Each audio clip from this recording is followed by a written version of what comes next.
Chapter 2 Development of Cosmology, Shan, and the Mist. Every theology that has grown out of light contains a mountain illustration.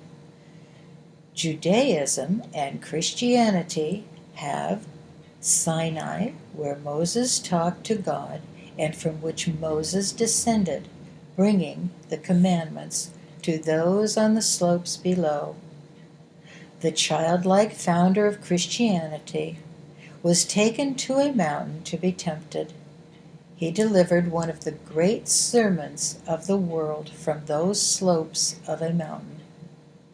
The Indians of the American Southwest have a holy mountain in their cosmology and tell stories remarkably similar to those in the Bible. Myths developed long before they knew of the Bible. Buddhists, Hindus, Taoists, Muslims, and many others have their mountains of light and life. All of them use river, tree, and seed analogies as well. There is good reason for telling of a mythical mountain which mankind is climbing. The analogy will bring us to a breakout into a meadow of green grass and simplicity. Just a little more about Shan, the world. The metaphysical inversion or reversal. The retro nature of the climb, this human experience, is an important dimension of the cosmology to be comprehended if the metaphysical inversion that so mystifies the world, especially metaphysicians, is to be understood and lived intelligently. Certain states of mind know nothing about this inversion or reversal in the nature of things and care nothing about it. Others have heard of the divine reversal, or whatever else it might be called, and accept its validity, but they simply cannot understand it. Still, another group understands the reversal intellectually, but can't find its application in the world. Finally, there are those to whom this mystery has been fully revealed and who are charged with its telling, but face the world's intransience and incredulity in doing so. When the reversal is understood, the wheat and the tares mentioned in the Bible are understood as well. So are the reasons for religion in the world and for the appearances of sin, sickness, and death. Further, those who know this mystery are able to distinguish the honest message from the misleading one or from the intentional lie. The Shan illustration will lay the background to enable the credulous, the simple, and the childlike, no matter how intellectually astute they are or are not, to perceive this essential unfoldment of metaphysics and, finally, to get beyond the maze of boggling erudition and move forward. There is more to truth than metaphysics alone, my friend, but we do well to understand the reversal and its contradistinctions. They will become crystal clear as you read this book. This is a promise I make to the persistent. Some schools of thought say those who understand the inversion are enlightened. Shan is an image of an image. In the Gospel according to Thomas, we find these remarkable words. Jesus said, "If they say to you, 'From where have you originated?' say to them, 'We have come from the light, where the light has originated through itself. It stood and revealed itself in their image.' If they say to you, 'Who are you?' Say, we are his sons, and we are the elect of the living Father. If they ask you, what is the sign of your Father in you? Say to them, it is a movement and a rest. That in mind, imagine still another mighty mountain beyond Shan. It is an unseeable infinite mountain of reality, pre-existing Shan in exquisite simplicity. That mountain transcends all names. It can't be seen directly by those who are climbing Shan, but when one reaches the tangible mountain's peak and stands balanced there, he begins to perceive the mountain beyond name, mysteriously inverted, its peak touching the peak of Shan. It is a mighty universe, so vast that even Shan is but a granule within its heart. In a twinkling, the balanced child, but only the balanced child, sees that Shan is an image of the mountain beyond name. More, he sees that Shan, the image of the real, is an infinite quantity of images of the mountain beyond name, all spiraling inward. And because Shan is so many images and images of images, compacted inward, Shan, the world, appears opaque and solid to the climber, his own body a physical microcosm of Shan. The child perceives further that the light which is the substance of Shan is only an image of the light of the real mountain beyond name. The limited light of Shan is in motion. The illimitable light of mountain beyond name is at rest. Shan appears one way in its own limited light, quite another way in the timeless light at rest. Standing atop Shan, one finds that the physical body has a twin, for which the climber's image is a poor inversion. Indeed, the real identity stands within the very center of the ineffable mountain beyond name, and atop Shan simultaneously. More than that, the child is everywhere on Shan at once, as well as at the heart of things.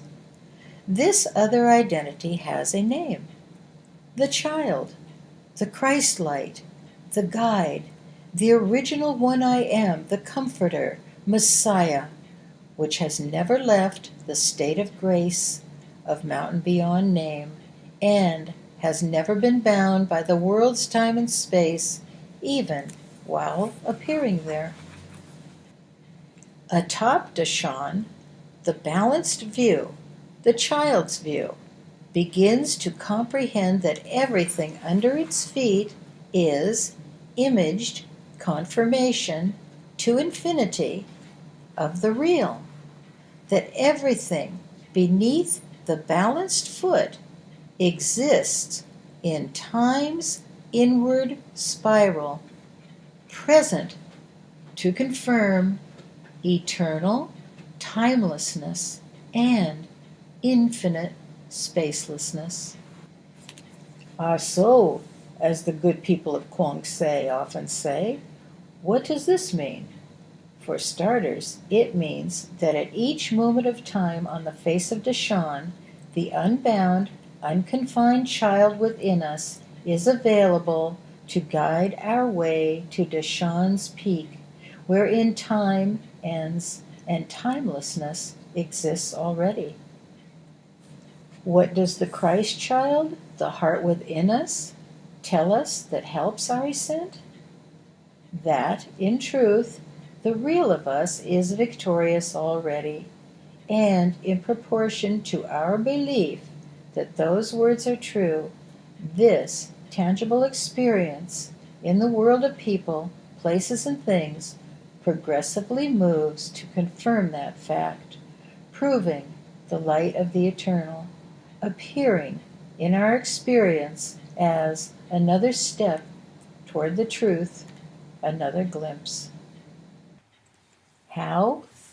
As a perfect balance maintained against all worldly odds, as inward scenes of beauty, as feelings of joy and well-being beyond human comprehension, all rushing to confirm the real, the veritable proof of God the world Shan is looking for. What else does the child within tell us? It tells us intimately of the equation, without which no one tangibly reaches the pinnacle of understanding. What is the equation? It is the mysterious balance, the perfect balance, actually lived in the world of appearances. This will become clear in the pages ahead. The pathways. Shan has 4 long known and studied pathways to the top, and a 5th pathway not so apparent. Love, devotion, service, wisdom, and then the child's way.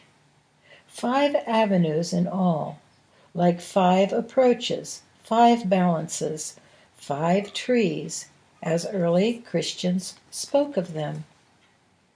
The child's top-down view reveals the bottom-up pathways, each a perfect balance. Therefore, we look out into the world from wherever we seem to be and find ways that lead irrevocably to ultimate comprehension. The 5th and last is a composite of the others and is the most direct route of all. That is the way that has been shown to me. It is the pathway, one child wide. It is the child's way. Many of us travel more than one pathway during our lives, and some of us none at all. At the end of our span of time, the pathways plainly merge, and as the fingers of the hand come together at a common arm leading to the heart, all the ways are understood and appreciated in the heart of us. From the slopes, each way is singular, none necessarily better than another. The 5th way, the unseen way, is the child's way, the new way, the straight and open way to Godhead. This work discusses that pathway in detail. When one arrives at the peak of understanding, he finds he has not climbed a real mountain at all. Rather, the climb in tangible time and space confirms the eternal identity residing already in the heart of Godhead, mountain beyond name. Or, to say this obversely, which is the way the world appears to us, at Shan's top, one finds he has climbed the mountain an infinite number of times, and every mortal's search is his own, appearing as all possibilities happening simultaneously. At the peak, one finds that the child's equation is the key for every climber, and he announces this equation to his world. We study with a gentle touch. Sam, I have been searching for the truth with all my strength, but excessive struggle to understand is damning.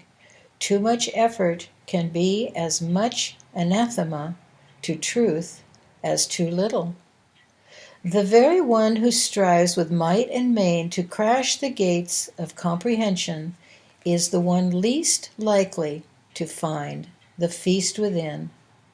crumbs mayhap, a glimpse here and a glimmer there, but never enough to suit him, never wisdom itself, never realization itself.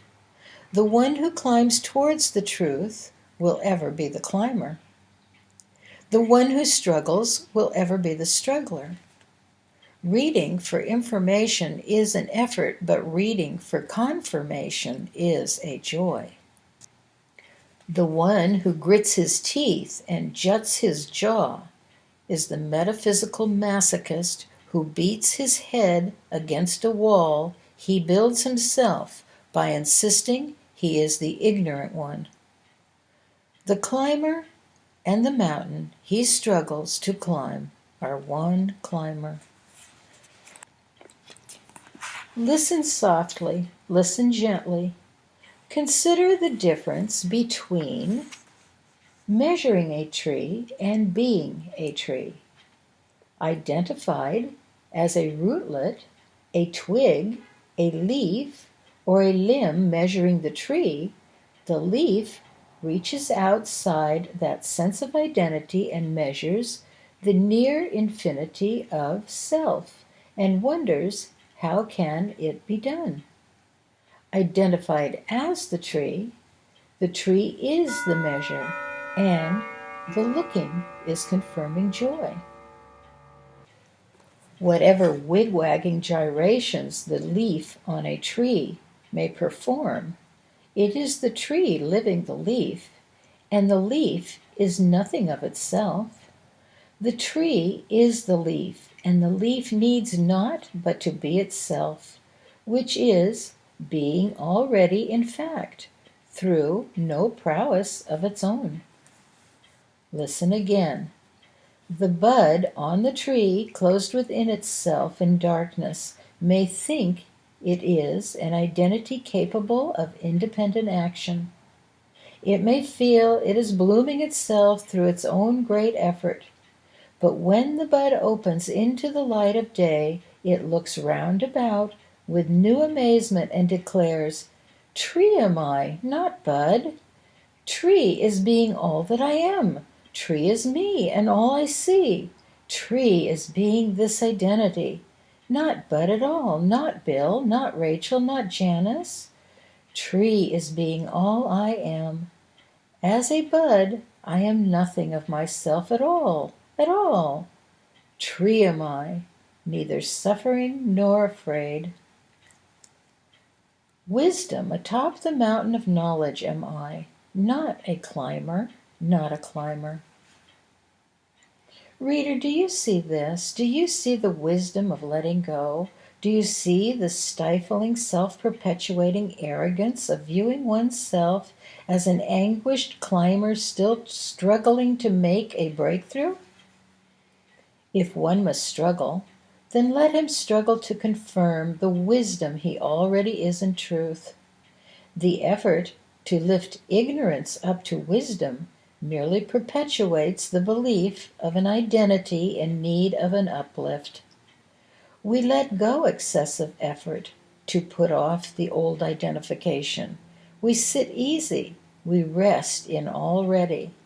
We claim the child within to be the real identity, and read our books and do our work to confirm that fact. We claim that one whom God is in charge of. My quest for truth has taken me many places in the world, and I have studied at the feet of many enlightened teachers. Each in his own way said, "Perfection is already spread over the face of the land, but men perceive it not." I have sought truth all my life, but lo, that which I seek, I am. Not with a mighty effort, but with gentleness and grace, not by might, nor by power, but by my Spirit, saith the Lord of hosts. My studies went from searching to confirming. The two efforts look the same, but the results are very different. The truth we seek to confirm is closer than fingers and toes, not leagues nor years away. A supernal harmony is already in command of the awareness that reads these words. Godhead is being the life we are. This awareness I am, not you, not me, not us. Godhead is life and responsible for it.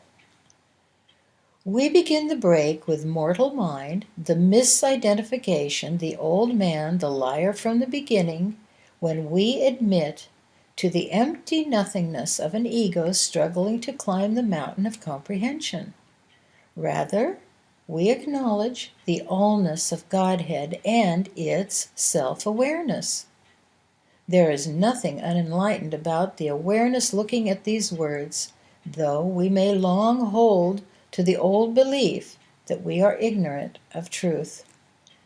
Ignorance resides in the role we play as a taskmaster to God, trying to make God do the taskmaster's bidding.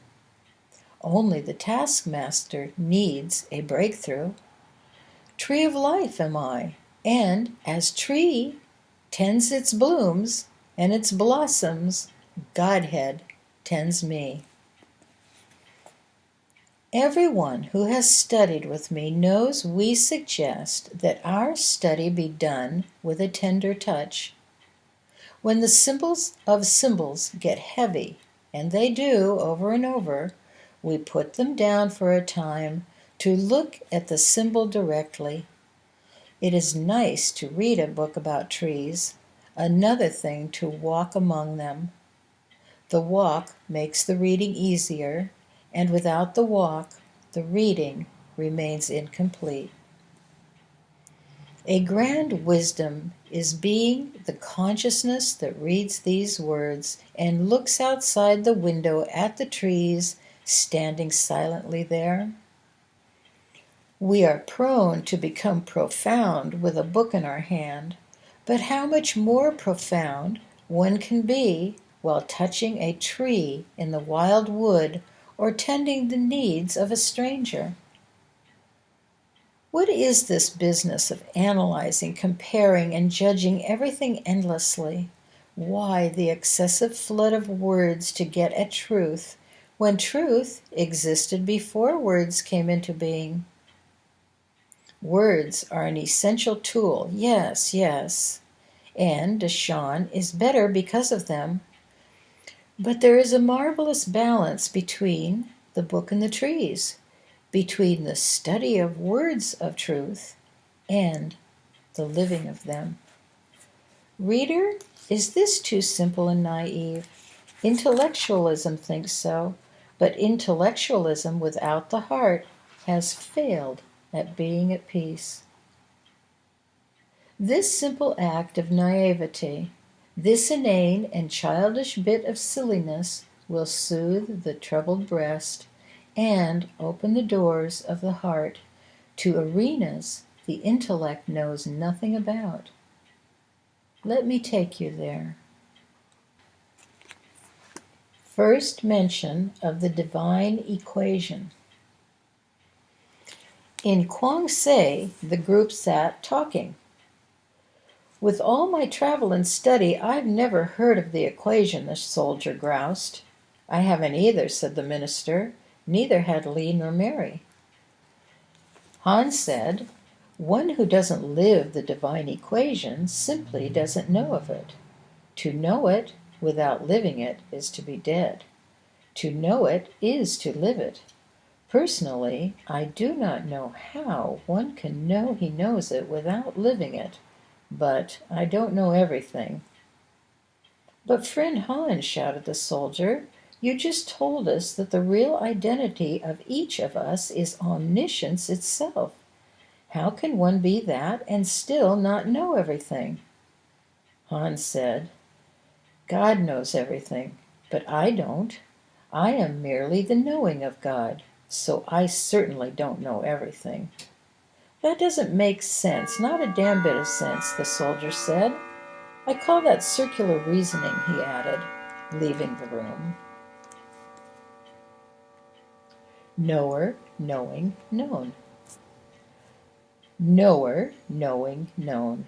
These three are one. The knower is the known. The knower is the knowing. Yes, yes, but the knowing is not the knower. Western metaphysics, as it is mistakenly interpreted, leads one to equate himself with knower, then to attempt to be the knower. The awareness reading these words is the knowing of life, God, Godhead. But God is greater than God's self-perception. My Father and I are one, but my Father is greater than I am, said Jesus. How can I be God's knowing going on and still not know what to do, or which way to turn, or whom to believe? The soldier asked. Han answered, learn the divine equation. How in heaven or hell can I be God's knowing and still not know the divine equation? I've never even heard of the damn thing. Han answered, live the equation and you will know. Malarkey, how can I live it if I don't know it, you son of a sick horse? Han answered, ask. Who? You? You just said that if you told me, I wouldn't be able to hear it or understand what I think I hear. This is insane. You're crazy. Perhaps, said Han, but I know the equation. Shan and the mist. But there went up a mist from the earth and watered the whole face of the ground. And the Lord God formed man of the dust of the ground and breathed into his nostrils the breath of life, and man became a living soul. Genesis. If one draws a great X on a sheet of paper and visualizes the top half to infinity as representing the invisible Godhead, let him understand that the bottom half represents the entire tangible universe. Shan, emerging out of ineffability at its peak, even while being embraced by that Godhead simultaneously, not unlike the manner in which a sphere embraces the points, lines, and planes within itself. Then, let one understand that the lower half is the mirrored image of the ineffable above it, below it, surrounding it, and permeating it simultaneously. One sees then that Shan, matter, is at once image of image, and is immersed within the center of Godhead, great mountain beyond name. Next, we perceive that the ideal state to recognize in the human condition is that our original identity is unbound by time or space and stands atop Shan. The limited view of ourselves, image of image, struggling along the slopes of the mountain, can call upon the original, the twin, to carry it quickly to Shan's peak in conscious, here and now, spatial sequential fact. The fact is, the original identity, like the photon, is everywhere in time and space, constantly, there being no human condition we can get into that the child image doesn't know the way out of. Atop Shan, we find ourselves the very center of being, the non-spatial point at which ineffability flows into the image below, and where image below flows back to Godhead. The real of us, child, identity, image of God, is located at the very middle of the X I asked you to imagine. Where does your world begin, reader, if not right here where your eyes read these words? This illustration, when understood, shows one at a glance, number one, the picture of the world and why it isn't real, and two, human experience in time and space, and three, our sequential journey that comes to an end in time even though it exists forever in timelessness. We can understand that all above Dashan is light, and all below on the slopes merely images of that light, called limited light, making an inward, downward spiral into immeasurable multiplicity, finiteness, and stolid darkness. Beneath the peak of the world, tangibility is bathed in limited light, imaged light of light, finite and in motion, a holographic duplication of the real. The Lord of that duplication is the theological Lucifer, angel of limited light, once chief angel, fallen from grace for trying to be God and duplicate his universe.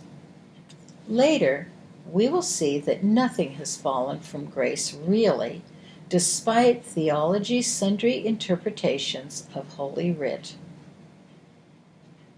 The glimpses that come to us in our human struggle on the slopes of the world are the ever-present child of light beyond light, breaking through, disclosing an unsuspected wonder of reality. In truth, these glimpses are all that's really important in the human experience, all else being the contradistinct lessons that lead to them.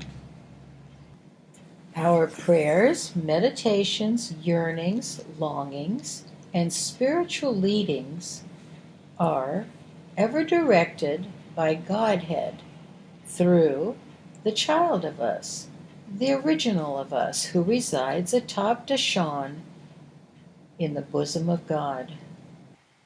That child, like the photon, is everywhere at once in space and time, available instantly to guide us through the necessary ascent from tangibility. Necessary? The descent isn't real. It never happened, said the metaphysician, only half correctly. More about this in later pages. Even now, the child of us stands atop Dashan in the very heart of Godhead, the entire world under his foot, free of the imbalances of the slope, free of the human conditions that propel us in one direction or another on the face of Dashan.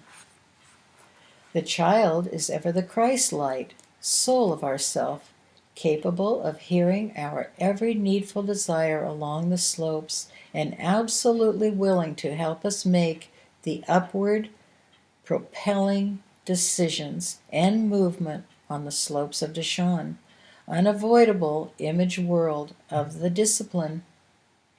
The discipline of the world continues until we are atop the mountain in living fact, not mythical or metaphysical profession. Understand from the center of the great X, where the two mountains touch, downward, there is another light of the world, the limited light of tangibility, appearing to be, claiming to be, the reality for the tangible scene. This appearance of limited light is spoken of as the mist that arose to deceive. That deception is not without God's perfect purpose, as you will perceive for yourself. The limited light we are writing about here is the same light that science says is moving at 186,300 miles per second and illuminates this page as you read. Even the body that walks the slopes of Shan is but a microcosm of identity, image of the child image of God. The child is a microcosm of the real.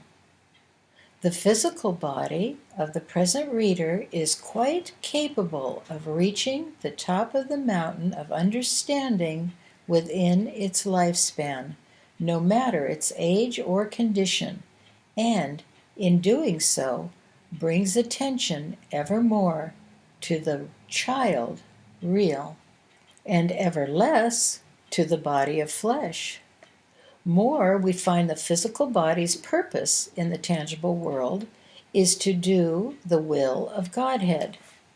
There are things for the self-realized to do in the days ahead, and quickly. For those who attain the peak during this discipline, this lifetime, there comes a moment in time to speak of the equation: life's flow into life, intangibility's flow into the imagined forms of tangibility and back again.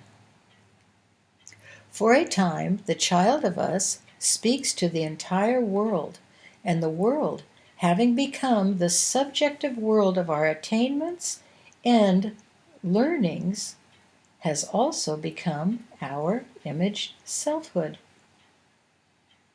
Atop Shan in living fact, not querulous metaphysical abstraction and profession, we have shrunk egotistically from nothingness to consciously be again the Son of God, the Logos of life. We have ended our descent into the images of tangibility as though they were reality of life. Finally, our vision transcends the world's mist, and we have realized our original state, never fallen from grace, never guilty of human atrocities and sin. Line upon line, precept upon precept, here a little, there a little, we have come to comprehend all the events of our linear lives in time as the good necessary to bring us consciously into the fullness of the Godhead bodily. Does this writer claim to stand atop the mighty mountain of illusion? Dear God, I make no such claim, having no idea the extent of limitlessness image, but right as I have been taken and proven. Every ascent of the mountain is legitimate and good. Philosophy is the moribund approach. Its enemies are intellectualism and self.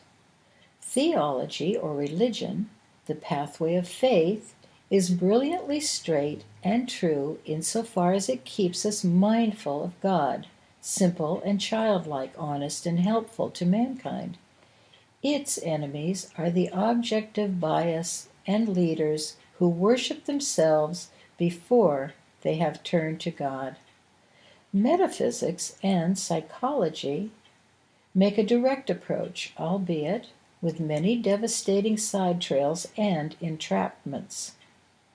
Its enemies are arrogance and self, leaders who turn to God before turning from self, or teachers that attempt to make the self into God.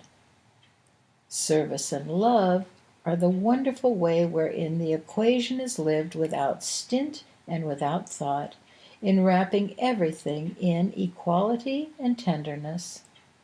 Condemnation, envy, and jealousy are the enemies of service. Love, its hope in childlikeness and mercy, has no enemies who can touch it, but lust would try. Now for the tumultuous days ahead, when the false foundations of the world will be shaken apart, comes the final pathway, the hidden way of the child and its equation.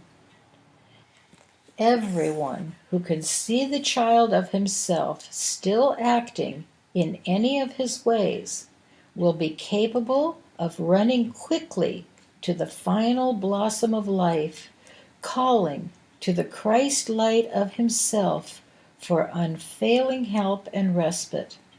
That one is carried aloft, up and out of the darkness of shattering icons and selfness. The old nature finally recognized and understood is left behind. The child of us has knowledge of the center ground of religion, philosophy, metaphysics, and science, already knowing all that needs to be known to make it through time. The child will lift the willing of us to the high place, and there we reign over our own overcoming.